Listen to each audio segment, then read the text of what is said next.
Hello, everyone. Welcome to Fae Fire. Welcome to Servant Sunday. We're here again, here to discuss episode 9 of Servant called Awake.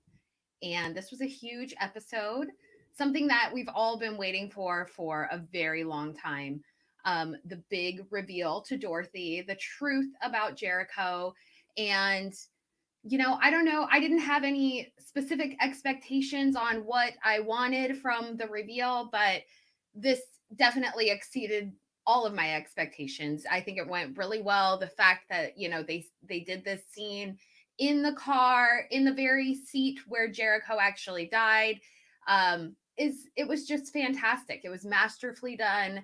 And of course, M. Night was the director of this episode, and we could definitely tell he did a fantastic job. Some of the cinematography and just the details that were captured, and just this being like a very very special episode, having him have his special touch on it was definitely worthwhile. So not to say anything less for any of the other directors, because they've all done a great job, but this was just a very beautifully shot episode. There was just some of those amazing details that we know were just, those fine touches by him.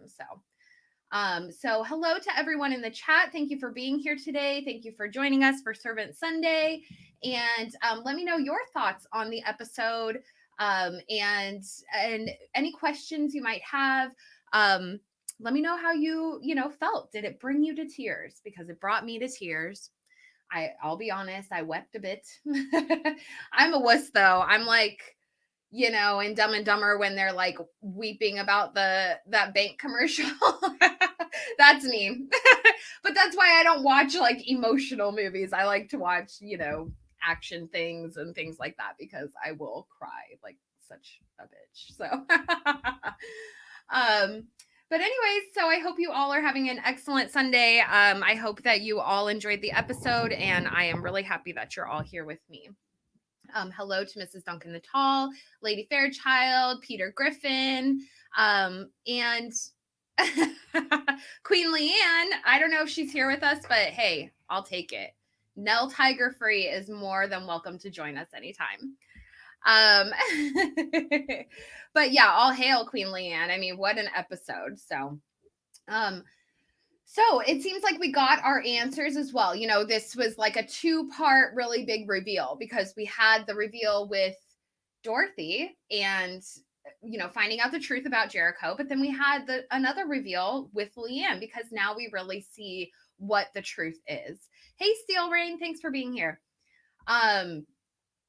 So what we've been wondering about the entire time: what is Leanne? What is her purpose? Is she an angel? Is she a demon? What's with the Church of the Lesser Saints and all of that? So I think we got some concrete answers here with Leanne.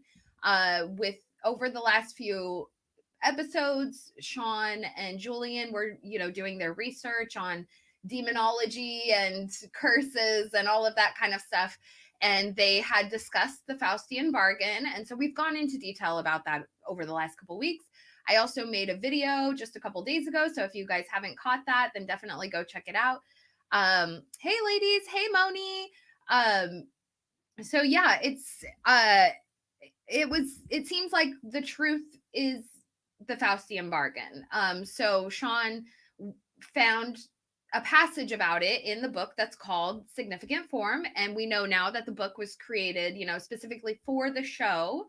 But even in the title, Significant Form is like a very strong nod to the entire story and what's going on, and just pointing out that yes, this is indeed a significant thing in the entire story. So the Faustian bargain is based on the tale of Faust, which is a German legend, and it's a story of making a deal with the devil. And while you receive a lot of, you receive all of these abilities or things, desires, earthly desires, and all of your wildest dreams, in doing this deal with the devil, but it never ends up, all of those things you receive are sort of empty. I I know this is kind of dumb because I know, but a lot of us are Thrones fans, and I always come back to the quote when I'm thinking about the deal with the devil. It reminds me of the quote of Tyrion and Cersei when he says, all of your dreams and hopes will turn to ash in your mouth, is essentially that. I think that really embodies the idea of the Faustian bargain, because you may want all of these earthly desires and what seems, like knowledge and all of this, but in the end, it's not worth it. You're giving up way too much. You give up your own life, your own, free will, and anything that's any sort of legacy you're leaving behind is sort of uh tainted. So anyhow, that's kind of what this comes down to, because and Sean had believed that he had made the Faustian bargain with Leanne when he had said to her back in, I want to say it was season 2, where he says, Leanne, we want you to stay for as long as you would like. And she says, well, thank you, Sean, I would love that. And so he believed that that was the point in time when he made the Faustian bargain with her. But in reality, I think this was in part by the whole family, and Dorothy was like the one she was trying to get to. That's the one she's always been trying to get to, but she had to go through steps in order to sort of attain that. She had to gain trust from Sean. She had to gain trust from Julian. And so, with Sean, when he invites her to stay in the house, okay, check one. With Julian, I mean, we're going to get into Julian, but number one, she saved his life, and number two, they're in this relationship now. They have sort of a sexual relationship. So in essence, she has, in the succubus form, has sort of latched on to Julian. So she's gained his acceptance. So now she has access to Dorothy, and with sort of free reign, because the guys kind of feel like they need her. But now they've sort of come around to the idea that they don't necessarily need her. And when they let go of Leanne, then the more freedom they gain. So, okay. Let me know your guys' thoughts. Do you think this is what we're looking at? Do you believe it was the Faustian bargain, that's kind of what Leanne has come to? Because now she needed Dorothy to know the truth, because she needed to have all of those pieces, because the Faustian bargain is, do you want to keep your son? And if you keep your son, then you keep me as well. And that's ultimately what Leanne wants. But it's so, it is a deal that they're making. So, yes, Steele, this is I did a remodel, and I'm making a Dorothy room. So yeah. Thank you for noticing. I hope you like it. Okay, so I'm a nerd, but this is my little office space. I had to make it cute. Okay. So, it's probably fantastic, Moni. But I still have my thoughts and feelings about Leanne being the fallen one, just because of the way that George sort of spoke to her and how he had been speaking prior to that. And then, of course, considering the artwork that's in significant form, it's a significant form. So I have my thoughts on the fallen one, that there may be another fallen one, and that Leanne, because when George gets a hold of Leanne down in the tunnels, he says, well, then you truly have fallen. So it seems as though she was not always the fallen one, or that, this is something that has kind of happened, right? So my thought is there's another fallen one, and you guys, most of you here in the chat, if you've been here before, you know who my thoughts on who the fallen one actually is. So yeah. But so I kind of wonder if this is like all tying together, and I do see how it could work, even having this deeper level of fallen one. And I know we're kind of like what George said, the simplest answer is usually the right one, and I feel like they're trying to stir up that idea for us. But on the same note, like, they've got to give us something really interesting to end it all on. So I feel like there may be another fallen one. The artwork in significant form indicated a male fallen one. So yeah. All right. Yeah. So, okay. So, and I really think that significant form also ties in with that artwork from Leanne's bedroom, because the book itself was created specifically for the show. And as we've discussed a few times here on the live streams, that artwork was also created specifically for the show. They have taken real pieces of real artwork, like and sort of made an amalgamation and put them all together, where it's one giant piece, but it is specifically made for the show with nods to various religious pieces of art.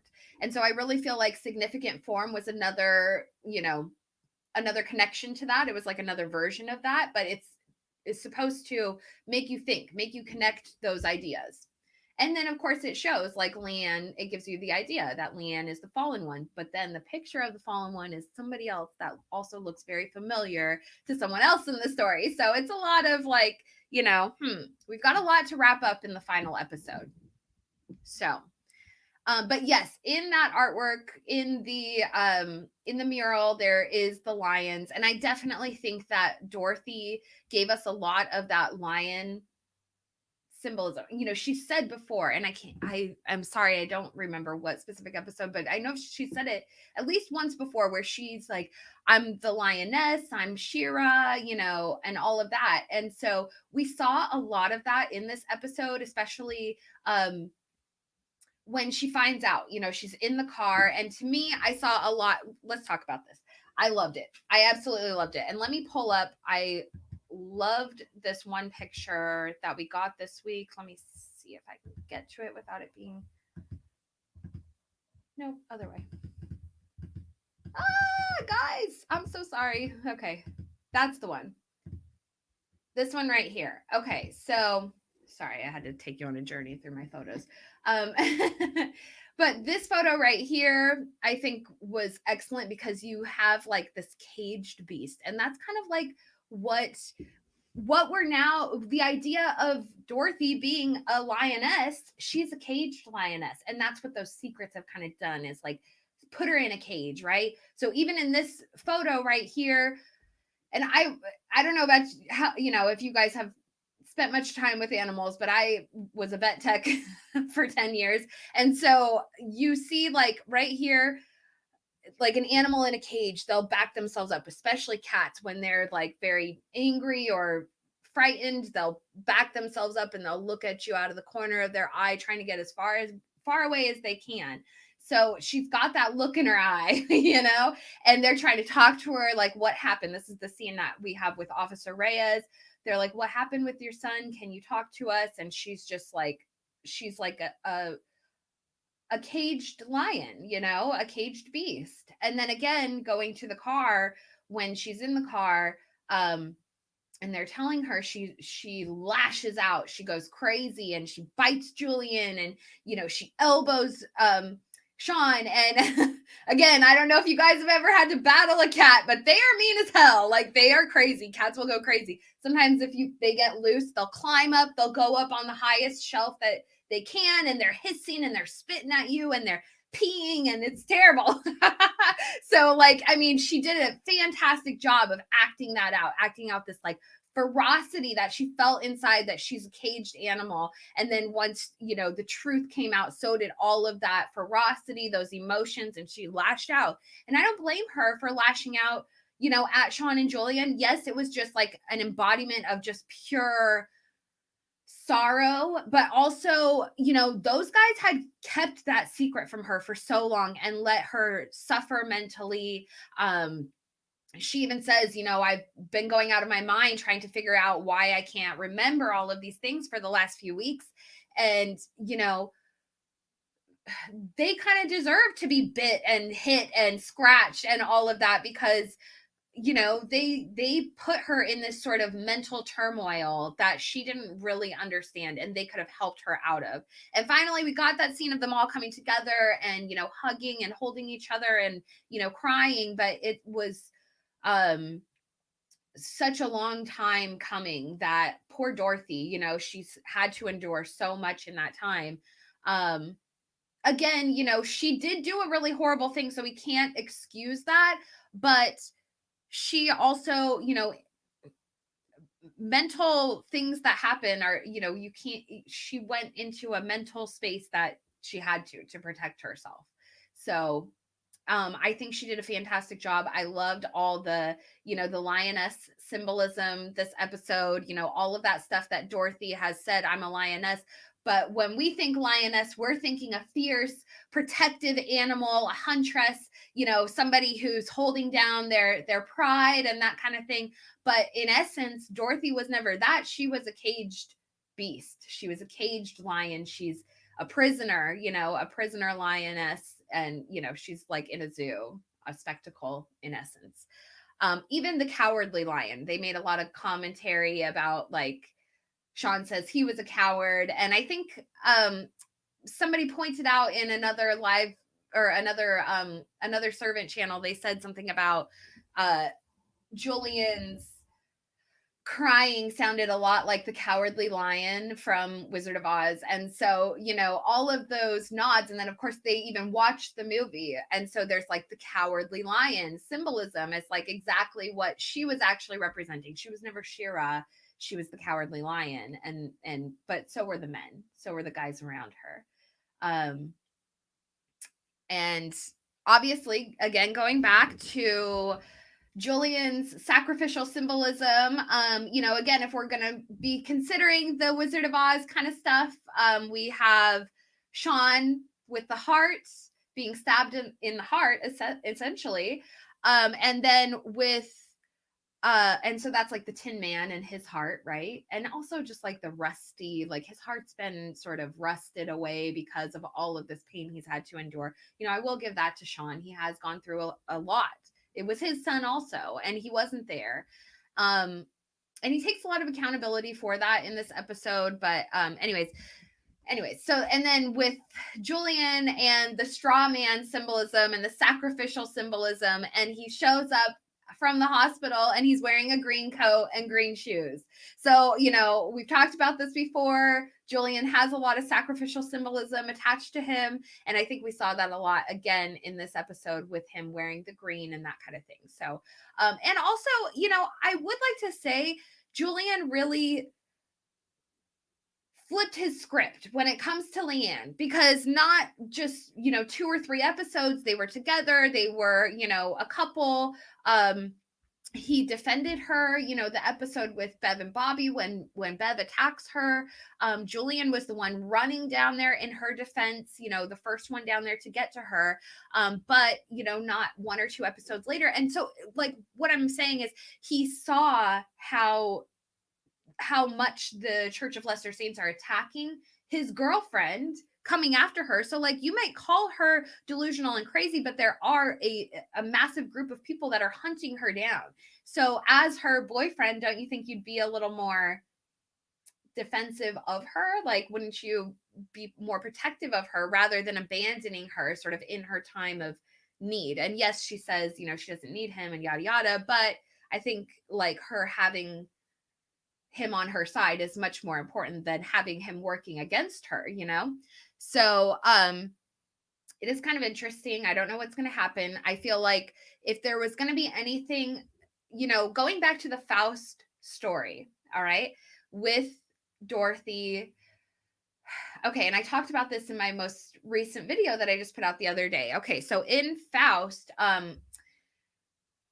Faust uses his deal with the devil, with Mephistopheles, to seduce a young woman, a beautiful, innocent young woman. And, she seduces him, and he's sort of like, now he's got the power of, a deal with the devil behind him, so he's very like, he's wealthier, he's more knowledgeable, he's, more powerful and all of this. And so, of course, she's seduced by that kind of idea. And she marries him and she is impregnated by him.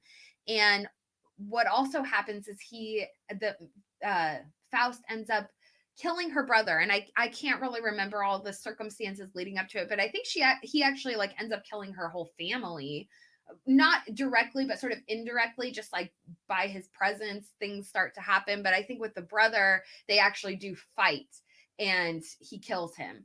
And then he's, I believe, imprisoned. And then while he's in prison, she has the baby. But because she is like so heartbroken over the loss of her family. She realizes this man is just, involved with the devil. And so she kills the child. She drowns the child. And so this is where we kind of see this connection with Servant. Because she drowns the child. And then she's put on trial. She's taken, prisoner. She's put on trial. They're going to execute her. And I believe Faust even comes back and tries to, use his powers to say, I can get you out of this. And she says, nope, I killed the child. I deserve my punishment. I accept, my part in what I've done. And then she's executed, but she is saved by the power of the eternal feminine, which is talked about within the poem. So divine intervention, and then she's taken to heaven. Okay, so her soul is saved because she accepted her responsibility, her part in the death of her child. So that's, I think, a really huge aspect to Servant, and that might be how we lose Julian, to be honest, is like perhaps it will be, Leanne, excuse me, is like the form of Mephistopheles, and so perhaps something is going to happen where I don't know, something's going to happen, but I think Julian's going to die. Based on if this story is directly, a translation of Faust, then that's probably what's going to happen. And again, going back to Julian having all of that, sacrificial symbolism attached to him, that would probably be enough for Dorothy to change her mind about the whole thing. For her, I mean, the loss of Julian, she really loves Julian. She really truly does. She even said in that moment when she gets in the car, she's like, I missed you so much. And to have him back on her side, I'm sure she feels so much more empowered and just feels like she has her family back. So anyways, that's the Faust idea, the Faustian bargain, and how it kind of is connecting to the story and what we might expect in the future in this last episode. But I do think the only way that Dorothy would ever refuse the idea of Jericho, because I do think she's going to take Leanne's offer. I mean, let's be honest. I really do think she is. However, would she, change her mind or reject it at a certain point, which is, again, something even in Faust that he threatens to do at a certain point. I believe he threatens that when he's trying to seduce this woman. I believe it's like, the Mephistopheles is a little bit hesitant about it or something of that nature. And he's like, well, if you can't do it, then I'm just calling off this whole thing. I don't believe you. I don't believe your powers and yada, yada. And so I feel like, if Dorothy, that would be the one thing that would kind of pull her back to reality, is if she lost Julian, because they're so connected and they have been forever. Those two, I mean, think about all the weird antics they get. Like, remember when they were going to the beach and they sang that song, and they're so weird together. They're brother and sister. They love each other. So I think that's kind of like a huge thing for her. So that may be what, the straw that breaks the camel's back. So, all right. I'm going to check the chat here. I know I've kind of been talking this whole time. So let me get back up here. And I've had that comment up. So shout out to Weeby if you're watching. We all watch your channel too. So, all right. Okay. So, yes. All right. So Dorothy's going to have the upper hand. She'll become She-Ra. Well, I mean, again, going back, is she She-Ra or is she the Cowardly Lion? Okay. Oh my gosh, yes, absolutely. Julian Rupert Grint deserves an Emmy. He does so great. He's such an emotional actor. And I also just watched Knock at the Cabin, right? And he did great in that. And he's so different. That was I liked his role in that movie because it left a lot of questions, like, was he behind the whole thing? But it was that was a fantastic movie. I really liked it. His acting range is just fantastic. I totally am attracted to him at this point. So something about that little ginger ass. Anyways, but yeah, he does great. His scenes where he's crying in this show, and even going back to that the scene where he and Leanne first hooked up together, And he like weeps in that scene. He's carrying so much emotional baggage inside, and it's amazing to see how he's so much more fragile and emotional than Dorothy is, as siblings, as sort of a contrast to one another, because really they are quite a contrast. Even in that shot in the car where he's crying, it's half his face and half Dorothy's head, listening to him. And so they do that intentionally, obviously, because they're so connected, those two. But he is such a more fragile character, despite what she's, gone through. Okay, so all right, let me get through here real quick. I'm gonna catch up. Yes, absolutely, Lady Fairchild. So yes, you have no powers here. Go along before a house falls on you. And also, they did the line with she says, "Well, it was an accident. I didn't mean to kill anyone." And the witch is like, "I can cause accidents too." And so I really think, that's representative of like Leanne and Dorothy in those scenes. Because of what she said last week when she's like, "Well, it was just an accident, Mrs. Turner. You know how accidents happen." Okay, let me get in here. Okay, I think I've pretty much caught up. Yeah, definitely check out Knock at the Cabin. It's new and it's directed by M. Night Shyamalan. So, all right. Yeah, I'm worried about Dottie and if she'll grab that Hermes belt. I don't know if I said that correct. I am not fashionable, as you can see. I'm wearing a sweatshirt. Okay. You know what was really interesting that I actually, since you brought that up, Steele, here we go. Here's my symbolism spiel about Dorothy's belt. Hermes or Hermes, the god, the messenger god, is also he transports souls to the underworld. So when a person dies, and this is kind of even tying into Green Man symbolism, because the horned god is also this carries this role in Celtic paganism. But Hermes in Greek mythology escorts souls. So after they die, he takes their soul and he takes them to the underworld, to the river Styx, and allows them to pass to the underworld. So, and the underworld is not hell, it's just where all souls go. There are good areas and bad areas. It just depends on how you were in life. So, but I thought that was really interesting that she's like, "Oh, well, I would hang myself with my Hermes belt," which, in essence, she wants to get to the underworld because she wants to see her son. That's what it's all about, really. And so I just thought it was really interesting they made that choice. Of course, she's rich and that's a very fashion, brand, fancy fashion brand or whatever. But I just thought it was a great, another one of those great little nods and connections. So enjoy. So, all right, Dark Maven. I don't think she will. This whole journey has been about her coming to terms and being able to deal with the truth. She has to regain her strength. She won't take the deal. All right, why don't you guys drop it in the chat? Will she take the deal? Won't she take the deal? So yeah, so let's see.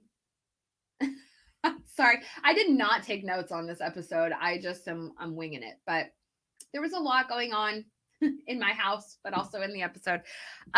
So yeah, so the Wizard of Oz, of course, that was a fantastic nod. Of course, they've had a lot of, that's kind of the biggest theory, I would say, amongst the servant fandom, is the idea of Dorothy and the Wizard of Oz. And that's kind of even going back all the way to season 1. I think that was kind of the first major theory that was going around about what this story is. Because in Wizard of Oz, Dorothy, she gets hit on the head and she's kind of she's in a coma for a while, but she she goes to the land of Oz while she's there. And so, and there's a storm outside, and, so, and then of course the Wicked Witch and yada, yada. There's a lot, connecting it to that idea. Is she escaped to sort of this land of Oz where that's where Jericho is that's kind of that idea, because it's an unreal realm, but she has this opportunity to sort of escape to it. And so would you do that if you had the chance to keep your child? And I think she's really contemplating this idea because if we're considering her, she has those memories locked away deep down, but she she hasn't faced it. She hasn't faced the truth. She hasn't faced, the consequences that come along with it. She's had, the doll, and then she has baby Jericho 2.0. And so she doesn't really have to really face reality about it. She's been living in the land of Oz, and sort of Leanne is offering her to continue that.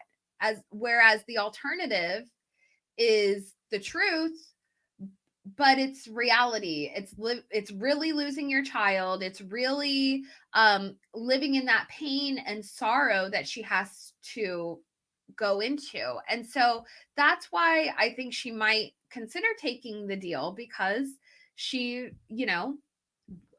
if given the opportunity, like, I don't know how many of you guys here are parents, but if something were to happen to your child,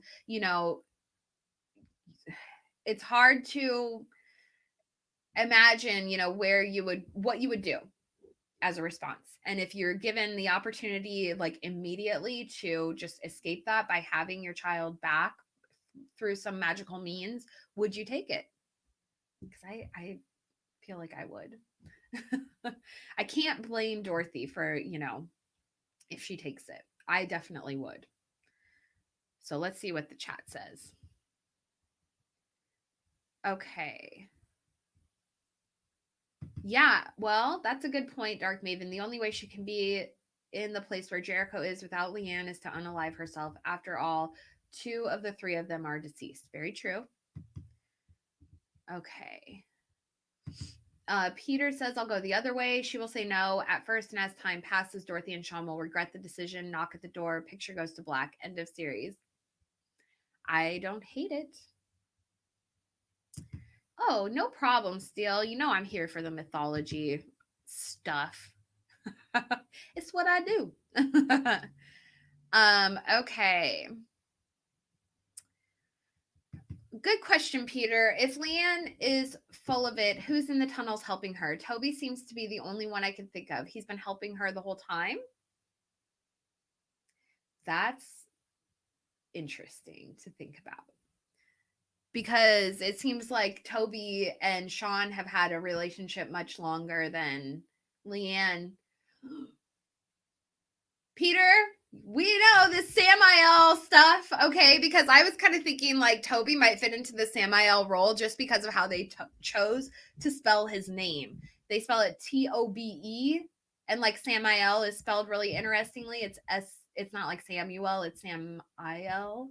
So I was kind of thinking, so if Toby is like a Samael figure and he's already been in there with, Sean, like doing all of that, and then Leanne, I know they're not going to give us that in the show, because obviously, like, whatever. I don't know. I think there were a couple of hints also, I think there were a couple of hints to like other things that could be going on. Like, okay, or, basically just hints of like people they don't want us to forget about, because they did mention Toby in this episode. Other, besides the fact that he was the one that was, bringing the basket or whatever, Sean also says to Dorothy that Toby means something to Leanne. And so I thought that was really like a significant way of like, pointing out the relationship, right? He means something to her. So I thought that was really interesting. And then also, Sean, mentions Frank. He says we should go to Frank's house to do this.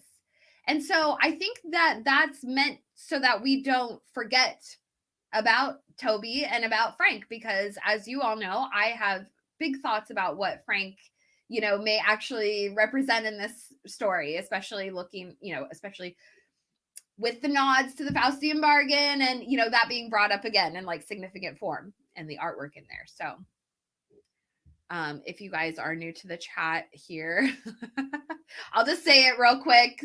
I think that it's Frank. Okay. The fallen one, just saying. All right. If you want to learn more, I can talk about it, or or you can watch my last couple streams. So you think that here we are, Samael's here with us. See? That's what's up. Toby. Yeah, I feel like the fact that they brought Toby back up, like they could have just dropped it. It kind of like let it fall off because they had sort of a weird departure from each other. But the fact that they brought Toby back up and then we're like, oh, he means something to her. I haven't checked like the cast list or anything for the final episode, but yeah, I feel like he's gonna be there. And then again, Frank being mentioned, is like a nod to don't forget about Frank, okay? Because he is a part of this. And honestly, I just think it would be fantastic if Courtney with a K just turns out to be everybody's mommy, okay? Just saying, I think it would be so funny. She just comes in and she's like, all right, girls. Okay. Oh, Moni, the Samael story. All right. Well, you know me and my mythology hours. All right. So Samael is he's a layered character. He's seen as both an angel and a demon. He's seen as sort of God's vengeance or God's muscle in essence. But he's also seen as like a fallen one with Lucifer. It just kind of depends on like what stories you're reading about him and just sort of how he's viewed. But it is very common that he and Lilith are linked together. And as you guys know, there's a lot of symbolism with Dorothy and with Leanne and with Lilith. And Lilith is a demoness. But she's also like a cool bitch. So we've talked about her a lot. I don't want to keep shoving it down your guys' throat. So definitely check out last week's if you want to learn more about Lilith. But anyway, so Samael, he's definitely often seen as like her consort, and they work together. They're also seen as like shades, like a dark contrast or a dark version of Adam and Eve. Okay, because there's a lot of Lilith is often seen as the first wife of Adam, who was cast out of the Garden of Eden because she did not want to be subservient to him. So basically, he had her replaced. And so Samael and Lilith are often seen as dark aspects of Adam and Eve. And, they're just honestly like living their best lives. And they're just like, not like wanting to serve God, who is like, don't eat that fruit. But yeah, so, and also Samael, I kind of view him as like a protector of Lilith in a sense, because the other angels had threatened her, and we talked about that a lot last week, that they threatened to kill her, they threatened to drown her, and we see a lot of that symbolism with Sean and Julian and George, with Leanne, so, and like her vulnerability in water, and we saw that with Dorothy and Leanne last week. So anyhow, so, well, that's like some versions, Dark Maven. He's the angel of death and leader of the Satans. I mean, they say that about Lucifer also, and so there's a lot of mythology about him, but it's kind of it's kind of like Lilith, where it's in a lot of places, and so it's just kind of depending on what you're reading, if he's viewed as good or bad. He does have a relationship with God, though, and he does a lot of vengeful acts for God, or sort of war, like his leads wars and that kind of thing for God. So all right, So let's see. Exactly. I agree with this, Dark Maven. Leanne is fallen from grace. She is a mediator in the vein of Mephistopheles. She now serves the Morning Star. Exactly. And so that's, again, something that was definitely present in significant form in that book.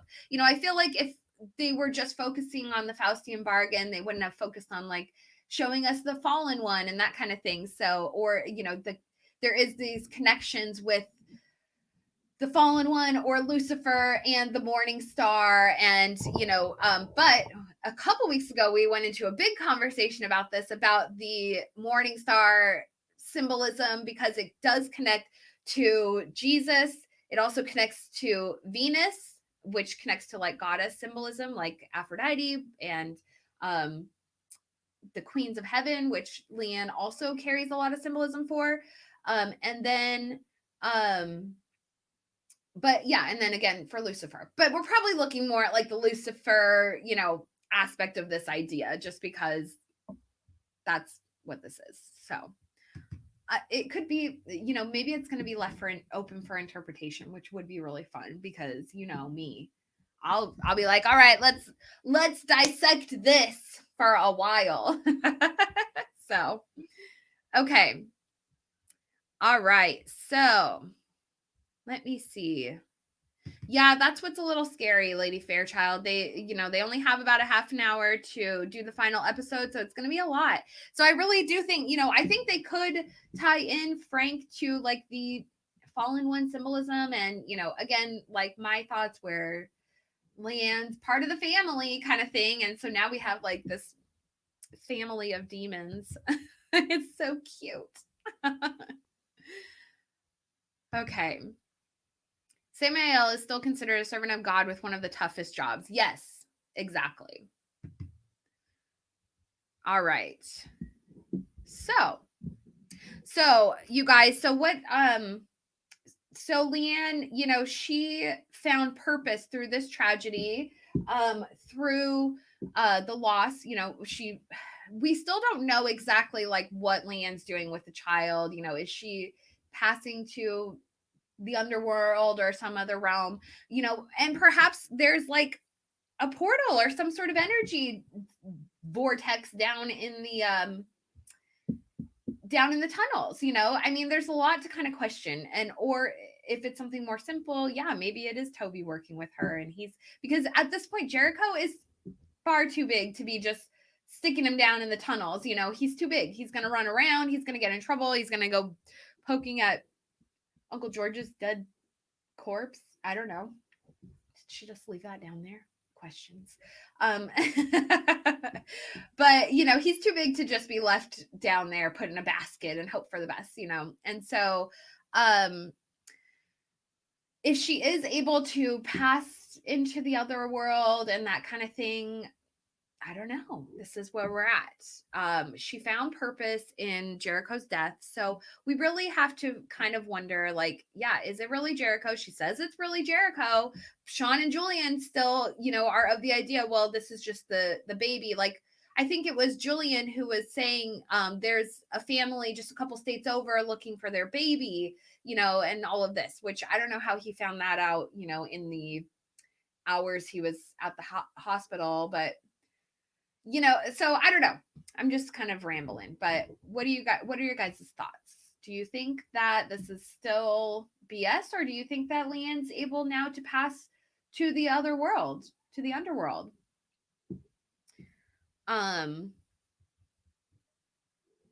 There's a lot of questions, it's kind of, I don't know. What are your thoughts? Let me know. Okay. I can really see some horrific Shakespearean tragedy with everyone dying in ways we won't be able to get rid of from our psyches. Yeah. That would be interesting. Then we get Dorothy waking up.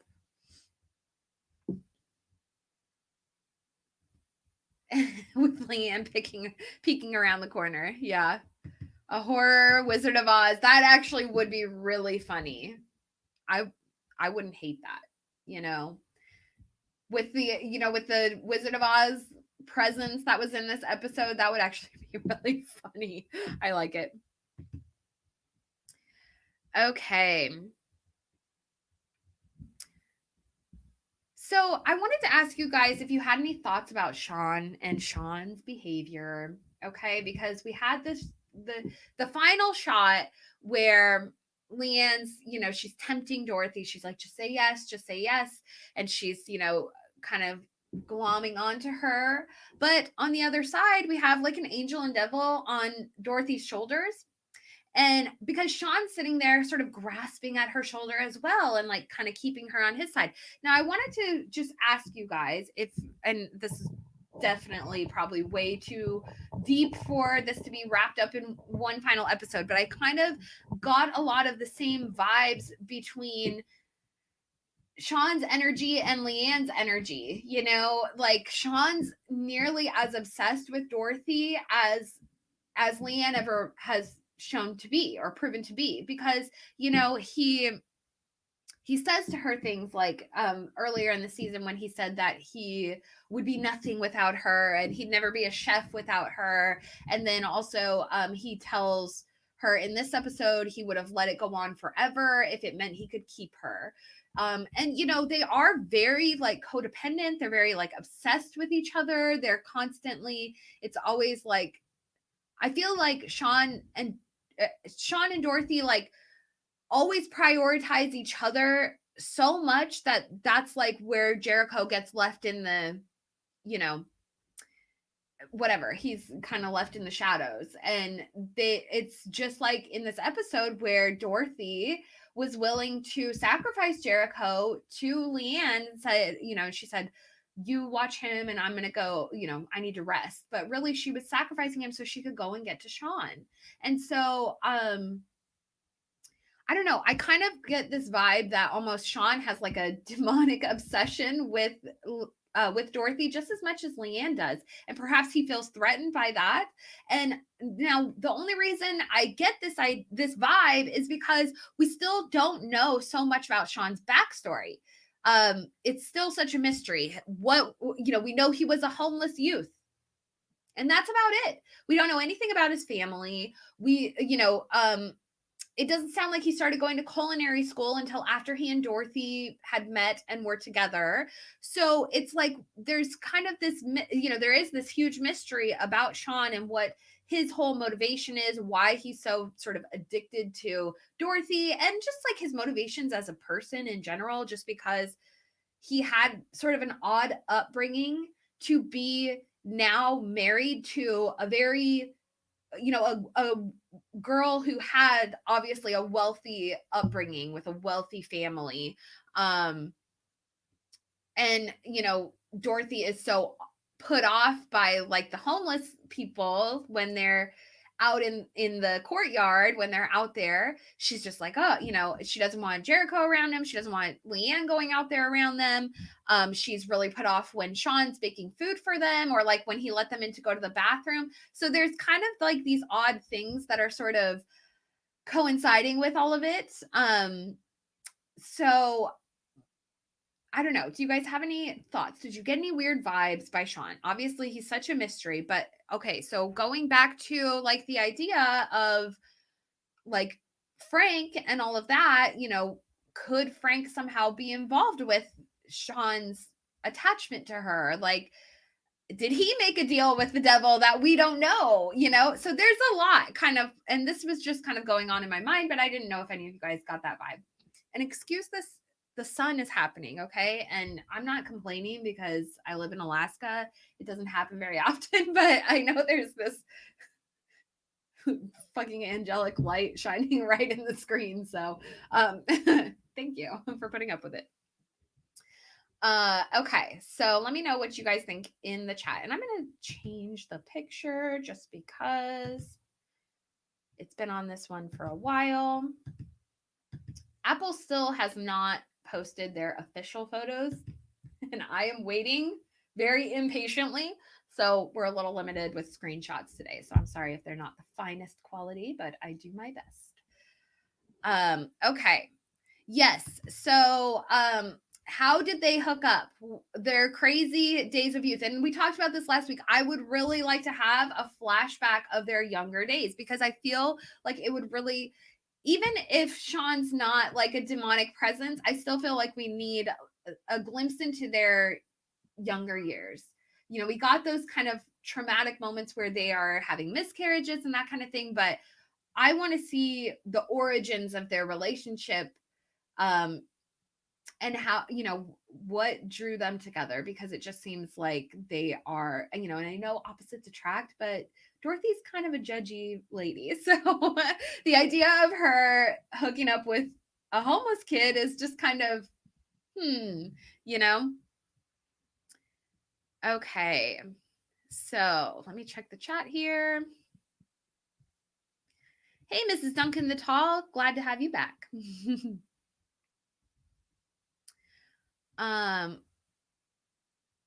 Yeah, it would be great to have a 60-minute finale. I would like that a lot too. That would have been awesome.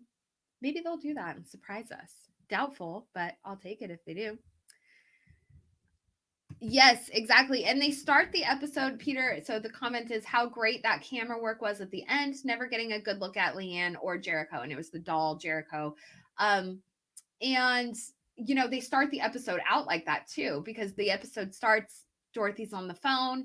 She's on hold waiting, you know, trying to get through to the hospital. And Leanne's in the background, and it's, you know, she's faded out just like they do at the end of the episode, where she's there with the doll. The doll. There was excellent camera work, like the scene with Dorothy in the car and her memories are coming back, and just sort of the distorted way they moved the camera was just fantastic. I loved it. And then when she's, you know, passing through the house, when her memories are coming back and she's going out to the car, you know, in the flashback scene, the door, the front door, they do a scene where the door opens, but she's not opening the door. It just kind of, the doorknob turns and opens, and it's just like, oh, that's fantastic. I love it. I am very happy that in those flashback scenes that we didn't actually see Jericho. I was really nervous at one point, you know, when they were panning over to the crib and she's standing there. I thought that they might actually show the old ham, but no, but actually show, like, you know, him in there. But I'm glad that we didn't have to see that. So yes, I agree with this comment. Lady Fairchild, Sean is a gaslighting jerk, and he's been gaslighting everyone, including the audience. He holds the biggest secret. Yeah, I agree. I don't think, you know, necessarily, I know there's a lot of Sean Dunnits, as I call them. Hashtag Sean Dunnit. But I don't think that he actually did. I don't think he was responsible for Jericho's death at this point. However, I do think that there is something else going on that we are unaware of, and that is going to be a good twist. You know, we're going to have another twist in the final episode. It's not going to, they can't just have it sort of slowly fade out. You know, we got to have something. We got to go out with a bang. Okay. Yeah, Aunt May dressed as the Wicked Witch. No. Exactly. Oh, I'm not a natural parent like you. Well, you know, also the missus, speaking of the missus giving dirty looks, did you notice, like, in that scene, again, going back to Sean and Leanne trying to, like, kind of fight over Dorothy in that final scene, when Leanne is speaking and she's, you know, making her offer, Dorothy is looking at her like with love and, like, you know, gratitude. Whereas when she looks at Sean and he's like, no, you need to come back to reality and face the facts of the loss of Jericho and all of that pain and all of that anguish that comes along with that, she looks at him and just gives him looks of disgust, you know? And this is another reason why I believe that she's going to take Leanne's offer, is because those looks she kept giving to Sean, where it's like he wants to drag her into this darkness, this sadness. And, you know, if you're given the offer to escape that, like, why wouldn't you take that offer, you know? And I think that's what, she's looking at Leanne like, oh my God, this is my salvation kind of thing. So, all right. Yeah. Well, that's the thing. Sean and Frank and Roscoe. So who knows? And Toby. I mean, who knows? There's always the chance that they can snap everyone out of reality by just bringing in the authorities, and just saying, hey, we're taking the kid to CPS and we're, you guys are insane and have like killed people and, whatever. So all of them go to jail, and that's fade to black. No, I don't need that, but okay. Who is more obsessed with Dorothy, Sean or Leanne? Yes. Poll in the chat. Who's more obsessed with Dorothy, Sean or Leanne? Who's willing to put, Jericho first in between Sean and Leanne when it comes to Dorothy? Because I feel like we all know the answer is Leanne. She'll put Jericho first. Sean will not. So who's really the better person? Okay, let's see. Yeah, hopefully Roscoe went back to his family and never looked back. I don't know. Again, I wouldn't hate the idea of like they just brought the authorities in, like especially Roscoe, him like just being pissed about the whole thing, about them toying with his life and his family and all of that. If he just, retaliated by doing that, would be fantastic. But I believe that in the finale, there have been some shots of the Church of Lesser Saints are going to probably come back into the picture for one final, thing. So I don't know. There's going to be a lot in the last episode. It's going to be crazy. I have a feeling, nonstop. Okay. Yeah, but going back to that idea, Sean, like, I'm not a natural parent. Wonder if there's anything more to that natural parent and all their miscarriages.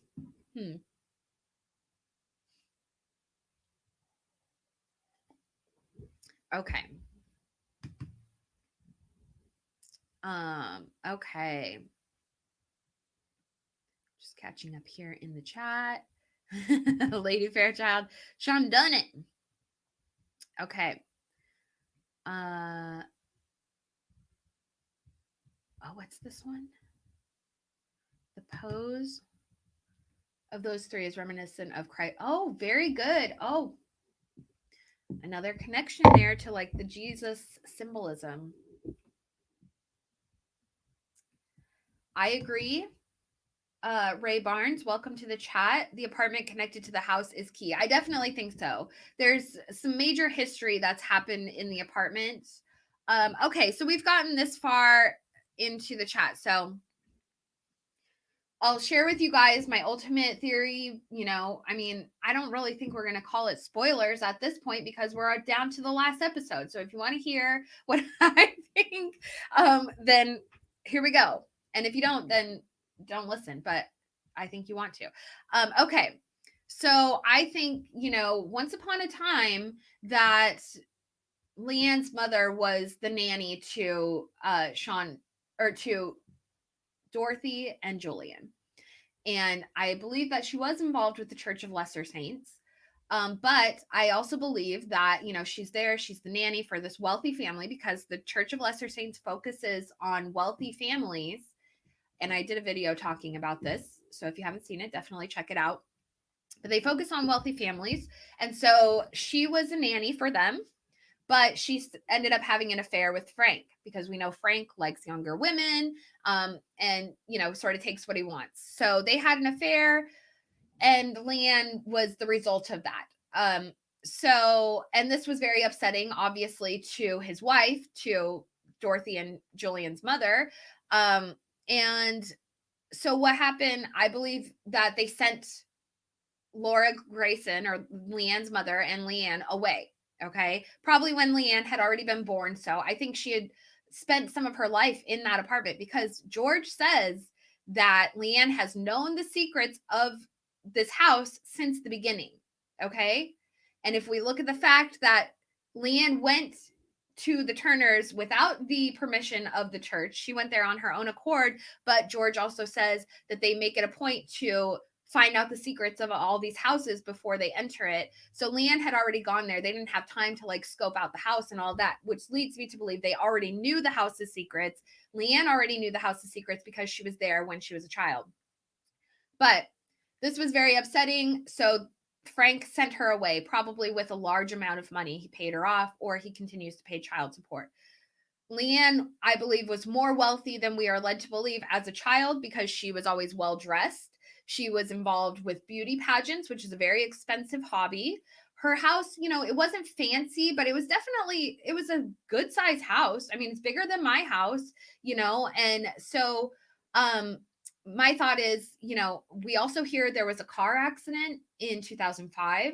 But based on the timeline, you know, the timing of this show, Leanne would already have been alive at that point. So my thought is the car accident was probably something intentional caused by the church, and either trying to kill just Laura or trying to kill Laura and Leanne, but probably to get that money from that Frank sent them off with. Okay.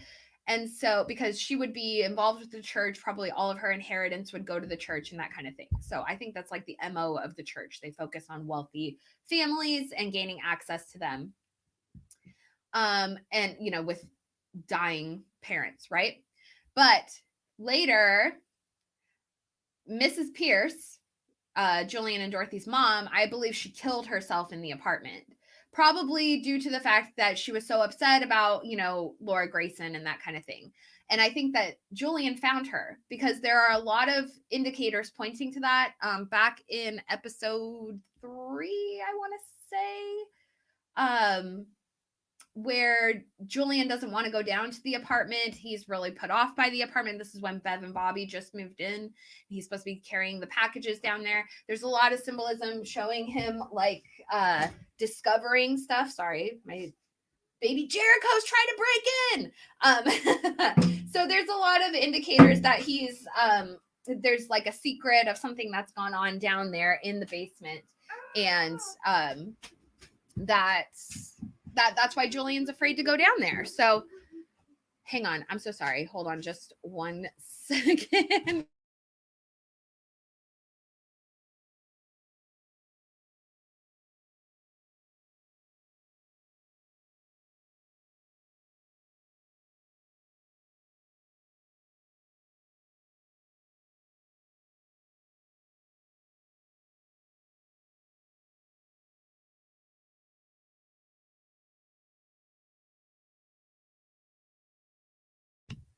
Okay, sorry about that, guys.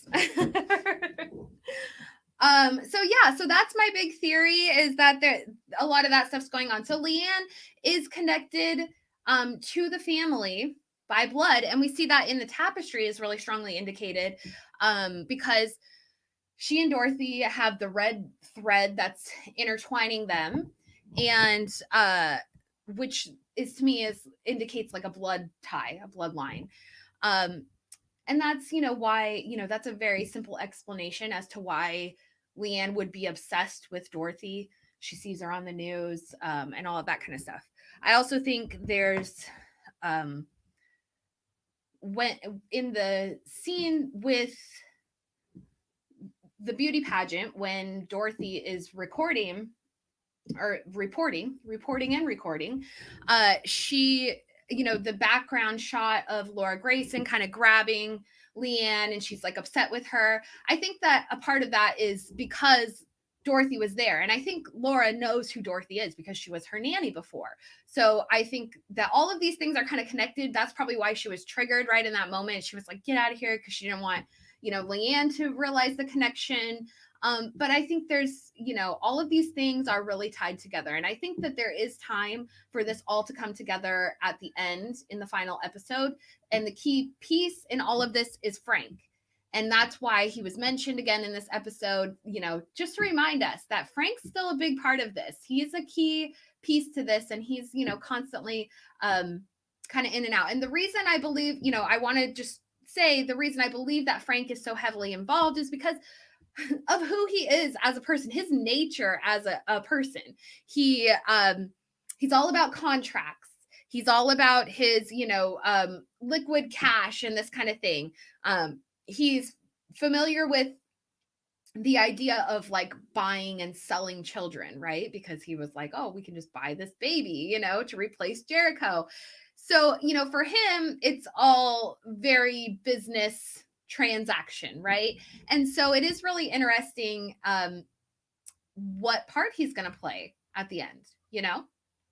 So those are my thoughts. That's my big end game theory. That's how they could all tie together. It could explain Leanne's obsession with Dorothy and her, connection to the family, the tapestry, the church, how the church is so involved, how they already know who Dorothy and Julian are, all of these things. The church is very, very familiar with their family. And that was how it was from the gate. They already, it's like when George showed up, he already knew who Dorothy was. And obviously he's been, facilitating Leanne sort of seeing Dorothy for her birthday and that kind of thing, but it's still just all very coincidental, So there has to be some stronger running theme that's tying them all together. And that's my thoughts on what it is. So hopefully you guys enjoy. Okay. And the apartment is going back to that comment, Ray. The apartment is key because that's where a lot of all of this stuff sort of takes place. So it is very significant that they waited until the final season to expose us to that part of the house because it holds so many secrets. It's essentially the heart of the house. So, all right, let me catch up here.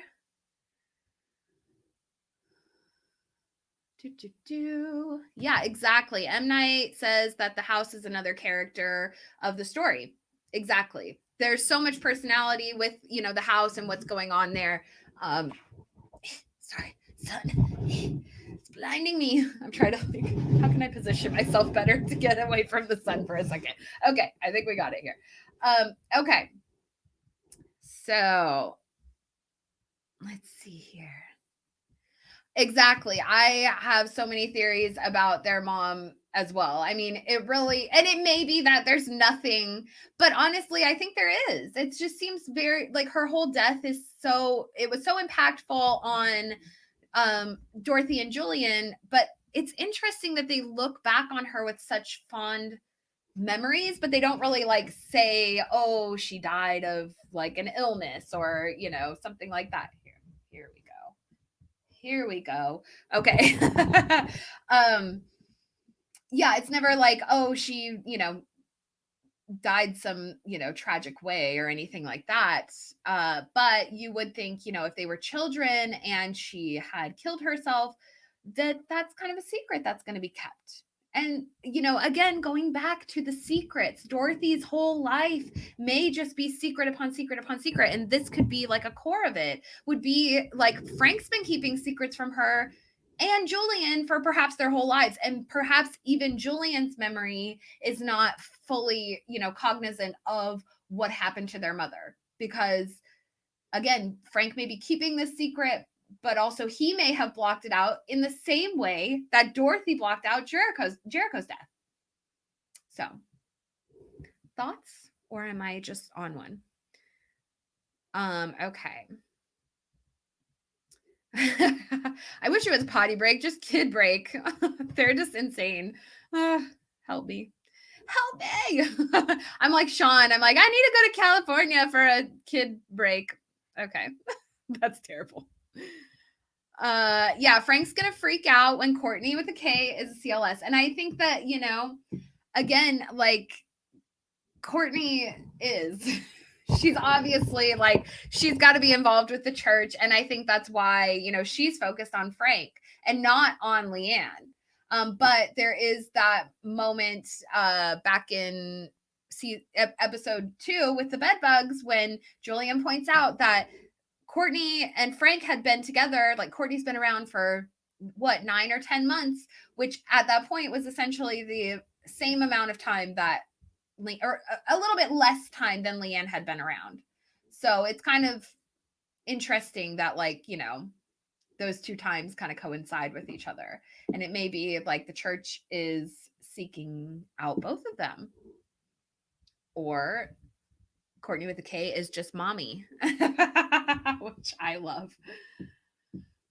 This sun, I'm so sorry, you guys. I feel like it's so blinding over here.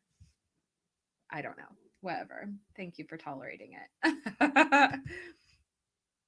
Okay.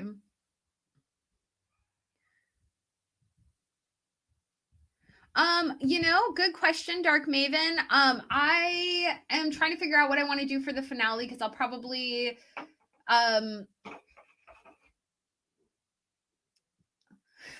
baby Jericho again. I don't know. I'm gonna figure out something special to do. I'll probably just do Servant Sunday again, but I don't know. We'll see what happens. I'll see what I can figure out, what I can rustle up. I was doing Servant Mondays. I usually do it on Monday mornings, but last week we switched it up to Servant Sunday, so we might just keep it there just to be consistent for the last couple ones. Okay. Yeah, there we go. The entire cast dies when the house crumbles and Aunt May comes and takes alive baby Jericho. Well, yeah, that would be interesting. I don't like the sun, Peter. I am. Okay, let's see. Yeah, really good point, Steele. We have Julian in the hair episode crying to Dottie that he doesn't want to lose her too, like their mom, when he was going to expose the DNA results. Exactly. It just really seems like there's some tragedy tied into the loss of their mother. I'm not exactly sure, again, we don't really know exactly what happened, but it definitely seems like there's a secret, and there's so many secrets in this show. So it wouldn't be surprising if that was yet another one, or even just like the core one that sort of started out this whole lifetime of lies. And another thing that we still really have to wrap up in this final episode is the shadow demon that we were shown in episode 3. And I have my opinions on what it kind of is, because I kind of feel like it's just like a manifestation of the lies and the fear and all of that have sort of manifested into like this low vibrational demonic force, demonic energy, right? And you can attract that kind of energy to yourself when you're living a low vibrational lifestyle, which would be, just immersing yourselves in lies and bullshit, and that's exactly what the Turners are doing. They're not telling the truth about Jericho and about what happened. They're hiding something they need to grieve for. They're hiding from that. And so that's just kind of low vibrational behavior, lying, all of that. And you can attract dark energy to yourself and it can attach itself to you. But demonic energy can also be like a wake-up call for you to face your shadows, and so there's a lot that is kind of tied into the symbolism of the shadow demon, in my opinion. Okay, let's see.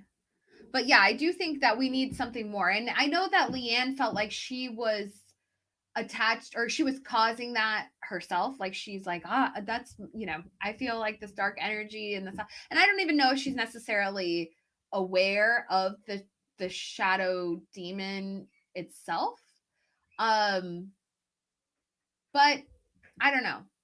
One thing I noticed is, if you guys recall that episode where Leanne is like dancing through the house in the middle of the night, and she puts on like her necklace that the homeless kids made for her, and she's sort of dancing around the house, and that's very similar to like the shadow demon that was sort of dancing in the living room. And I don't know, again, if that's like a connection to her or if she's being corrupted by that energy. And she is, because it may be that Leanne is a higher vibrational being. She may be an angelic energy. And that's why the church is so like obsessed with getting her back, because she may actually hold that kind of ability. And then she's just been corrupted by like dark energy within this house that the Turners have sort of created themselves, it's a lot to, and that's kind of like a more esoteric interpretation, really, but I don't know if they're going to give us an explanation for that. But it is interesting that they chose to include the shadow demon in this season, and then we haven't really seen any nods to it since then, other than Leanne kind of making that comment. It's almost like stirring up a whole new character or idea that hopefully will be followed through on. Otherwise, it's kind of pointless. So, let's see here.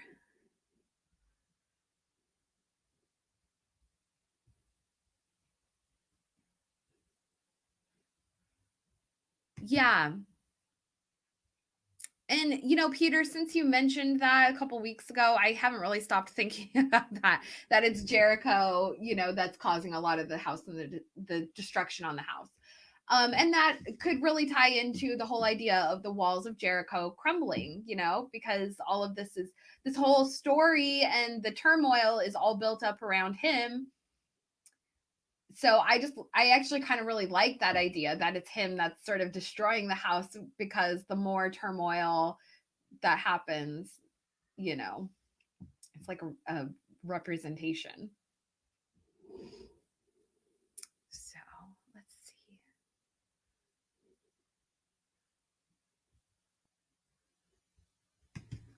I agree with that, Larry. Well, I feel like her kicking and screaming, and I talked about this earlier in the stream, but I'm not sure if you guys were here quite yet, but I feel like Dorothy really she really embodied the lioness in this. She's talked about it being Shira, being the lioness. And this was the episode where it came through, because we saw a lot of these shots like her fighting and kicking and screaming, which to me, a lot of the symbolism was like a caged animal. So, like when she's in the car and the guys tell her, she's kicking and screaming and biting and scratching like a caged lion. She's like a caged animal. And then again, with the shot where Officer Reyes is, asking her, and she's just leaned up against the headboard, just looking out of the corner of her eye, very, very much like an animal in a cage, like a cat in a cage. And so I think that, but then we also had a lot of the, with the Wizard of Oz symbolism, and with Sean calling himself a coward. And so if we make this connection of like the cowardly lion, rather than Dorothy being, a fierce lioness, we're looking at perhaps a cowardly lion. And that's what this is all, it's like, which is it? Which is she embodying? And that's up to her, really. And that's kind of like also a little bit symbolic of the bargain that's being made, right? So I think so, Dark Maven. So does anyone remember Frank saying to Dorothy in season 1, I'm happy we're able to get you a brother. Is Julian a bargaining chip? Yes, I do think so, because of his his sacrificial symbolism. And we even see, this is the picture here, he is wearing the green jacket, green shoes, the green man symbolism that we talked about a couple weeks ago, when he gets the cake frosting all over him. It's a lot of green man symbolism, and that all ties into sacrificial symbolism. So if we look at Julian as a bargaining chip, I kind of feel like that's what's going to bring Dorothy out of this. Like, I feel like she'll take the offer. She wants to take the offer, but something tragic is going to happen, and Julian's going to be sacrificed somehow.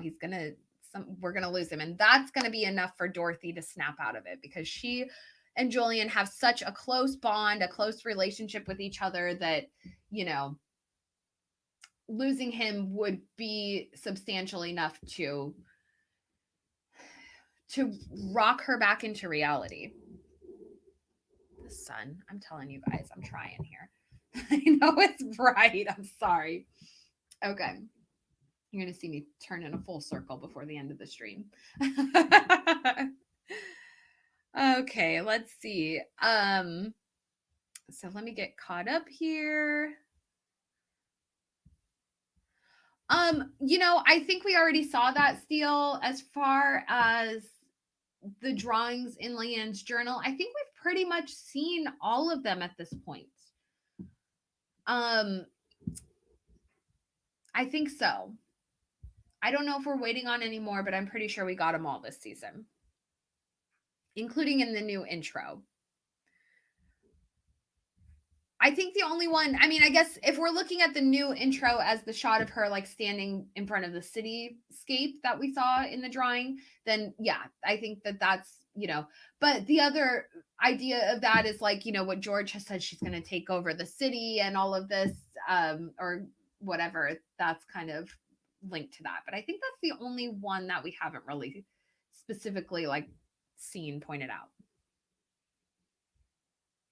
I did notice though that when in that episode where Leanne is teaching her army how to draw, how to manifest, how to, conjure or what have you, that one of the people in her army was the one that drew the pit in the streets.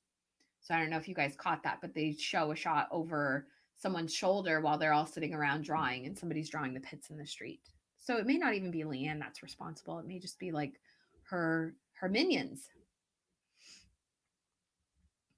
Okay. Yeah. I'm always on Jericho's side. He has to feel like Jan Brady. It's always Dorothy, Dorothy, Dorothy. Totally. I love that, Larry. Absolutely. I agree. It's always the Dorothy show. And that's always been like something, very frustrating for me, especially because I'm a mom, and you have to literally like sacrifice yourself. Like this is right here, me live streaming with you guys. This is my me time as a mom. So happy Sunday to me. This is what I do for fun. So like as a mother, you don't get to go out and go shopping and buy your fancy clothes and, dress up and throw, you can, but it's very difficult to do, keep up the lifestyle that they live as a mom and like have the energy to do it all, which is why you have to sacrifice parts of yourself. And that's something that Dorothy doesn't necessarily do. She still wants to be a career woman. She, still wants to go out on dates with her husband and, she still wants to be in the public eye and all of that kind of thing. And so,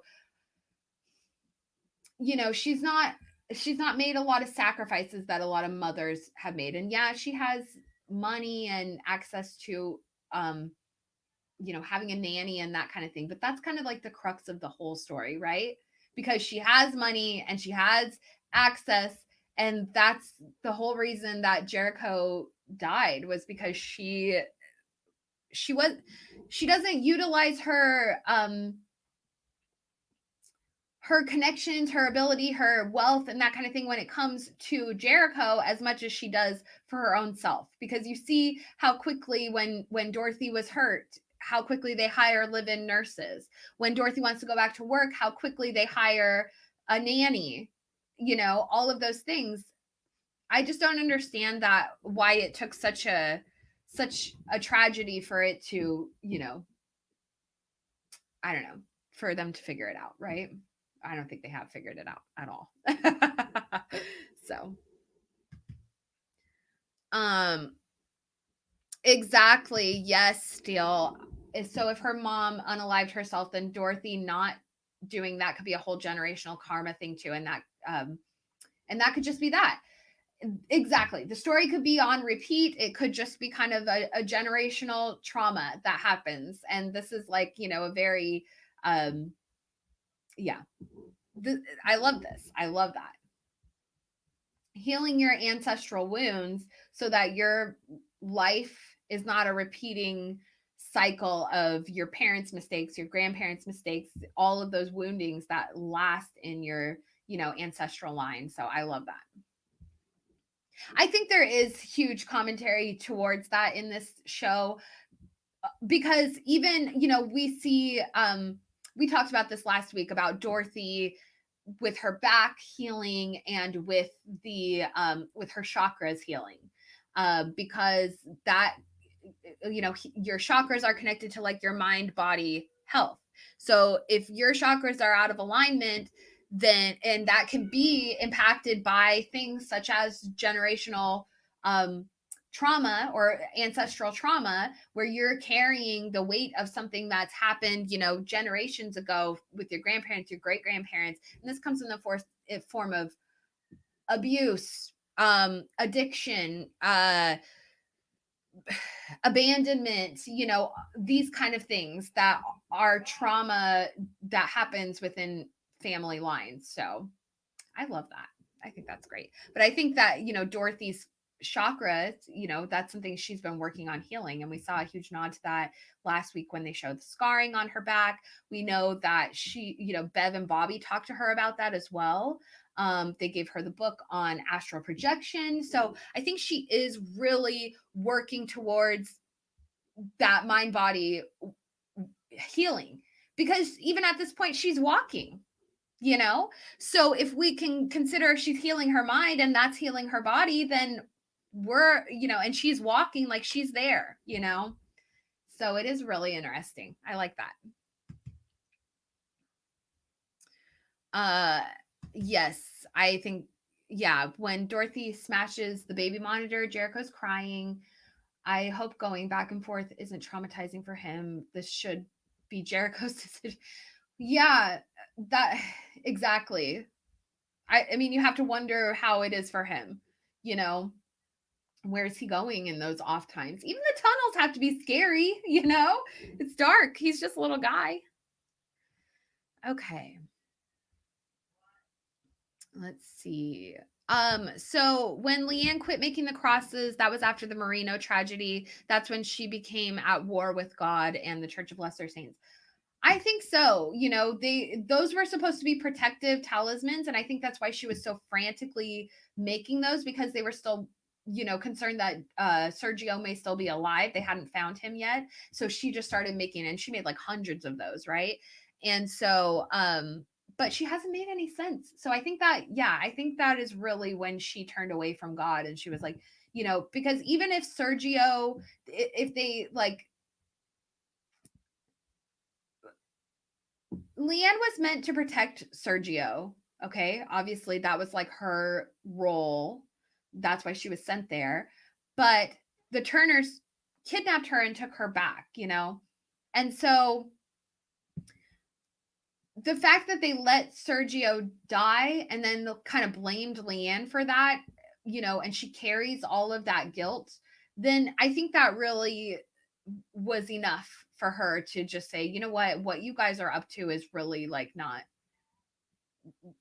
authentic. You're not really trying to protect children. You're trying to use me as a pawn kind of thing. And again, we still don't have all all of the pieces of what all of that is connected to, but yeah, I think that's kind of, I think that really was the straw that broke the camel's back there. Okay. Let me just catch up here.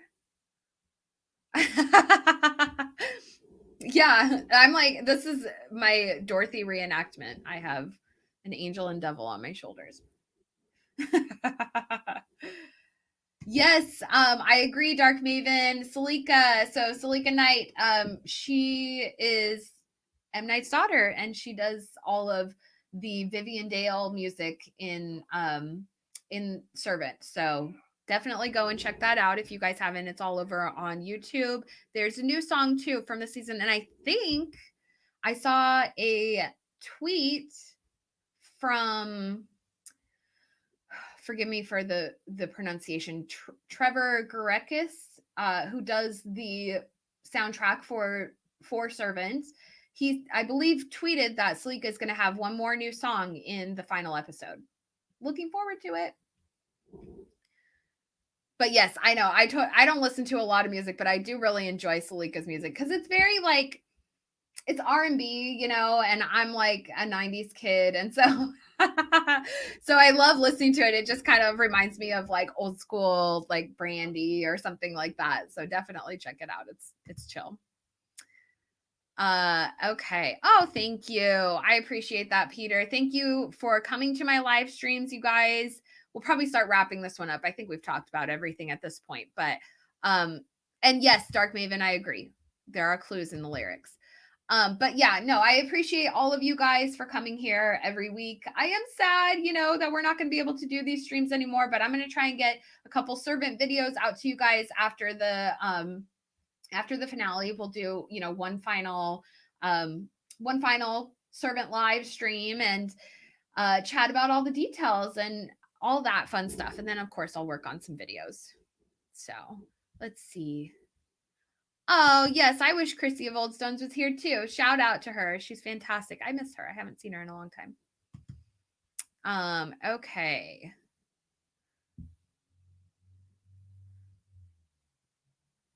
Let's see. Yeah, very true, Moni. So that's why you have a live-in nanny. She cried out for help when she was alone and no one supported her. Dorothy made sacrifices. Well, she first of all, she asked Julian for help. I don't know that she asked Frank ever for help. And that's one thing that's kind of frustrating because when I had a small child, my dad was definitely, there for me and was very helpful. So I don't know how much she reached out to Frank, but the thing is that she had money. So like, that's why, yeah, she hires Leanne for the doll, but but I think that she should have utilized that option sooner. Like I said, Bev and Bobby were there, moved in like 2 days after she got home from the hospital.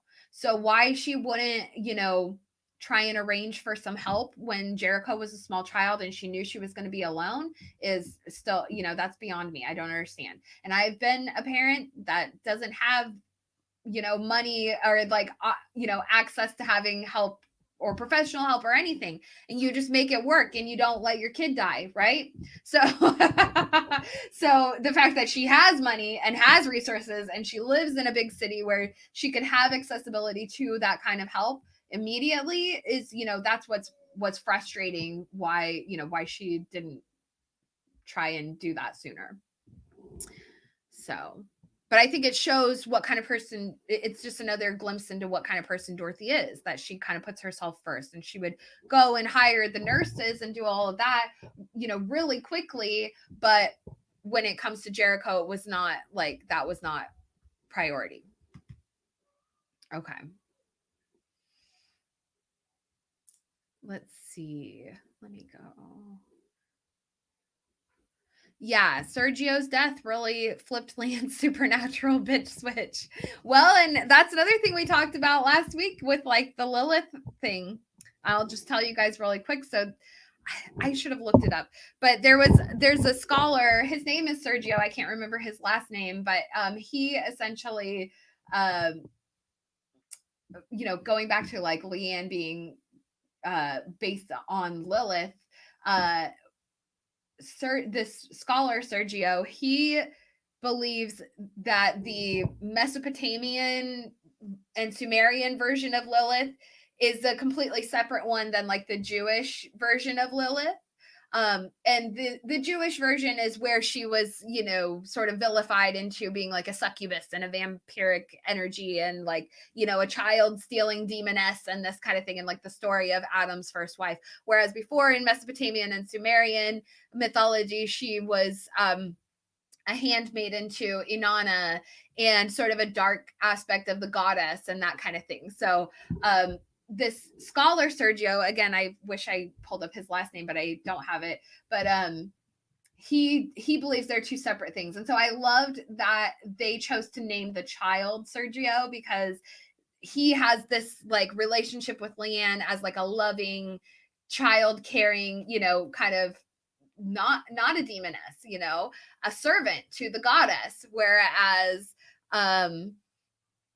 the Juju version, she's now the child stealing demoness. So there is like such symbolism in just Sergio, and even Sergio and Julian being connected, because so many people have pointed out how much they look alike. They cast these two very, very similar looking, but Sergio and then Juju, I love it. I freaking love it.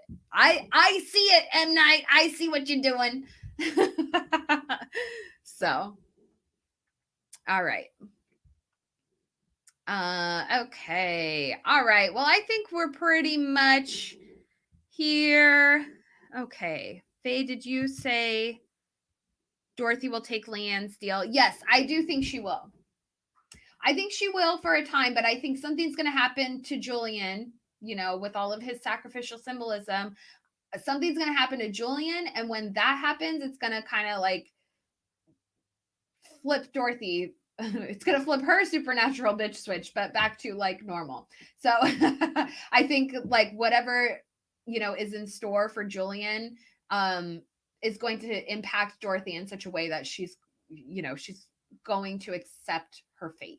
And I think, again, going back to like the Faust story, that all kind of ties into that, because in Faust, the wife of Faust, her brother is killed, and that was so upsetting for Faust's wife that, along with everything else, along with the child dying and all of that, that she just accepted her fate. And she was like, fine, just, I don't need my husband to save me. I don't need this, deal with the devil to save me. I accept my fate. And because of accepting her fate, that's when she is saved after her execution by divine intervention and taken to heaven, and in the form of the eternal feminine, which we talked about a couple weeks ago, the eternal feminine and what that represents in Faust. But we don't have to get into that because it's a very deep subject. So so that's kind of my thought. I think she is going to take the deal. I think, why wouldn't you, if faced with the opportunity, she's got Sean on one shoulder telling her, come into grief and sadness and sorrow, or she's got Leanne on the other shoulder offering her, salvation and freedom from that pain, and she can have her child and that kind of thing. So it's like, which would you choose, who's the angel and who's the devil on her shoulders are kind of what I'm kind of left with, right? Because they're both just glommed onto her. And you can kind of associate this idea with Sean. Yeah, he has the truth, he holds the truth, and the truth will set you free kind of thing. But it's so sad, it's so sorrowful, it's so painful, it's very difficult to choose that, when you're faced with the other option of, nope, we don't have to do that, we don't have, I'll give you your son back, and everything's going to be okay. It's a very tough decision she's faced with, but I love it. I think they've built up to this perfectly. So yeah. So, all right, you guys. Well, thank you so much. I appreciate you all for coming here, being here for each week for our live streams. We've got one more episode. I'm very sad. I'm not ready to let go. Although I will say there's only one. It's next Friday is the Servant finale, and the following Friday is Yellow Jacket season 2 premiere. So I can't complain, because you know what? Dorothy's there. And for me, March Madness is the 1 week pipeline between Servant, Dorothy Turner, and Yellow Jackets, Vanessa Palmer. So I hope you guys will take this journey with me. But anyways, thank you all for being here. Yeah, give me the drugs. Yeah, where's our, just go down to the basement and start huffing some fumes. You can just be an oracle. The oracle at Delphi, which is Philadelphia, was named for Delphi. So, I mean, the Oracle of Delphi, the Oracle of Philadelphia. I don't know. Don't listen to me. Okay. Thank you guys. I appreciate you all. I hope you have a wonderful week, and we will see you next week, someday, Servant Sunday or something. We'll figure it out. Bye, guys.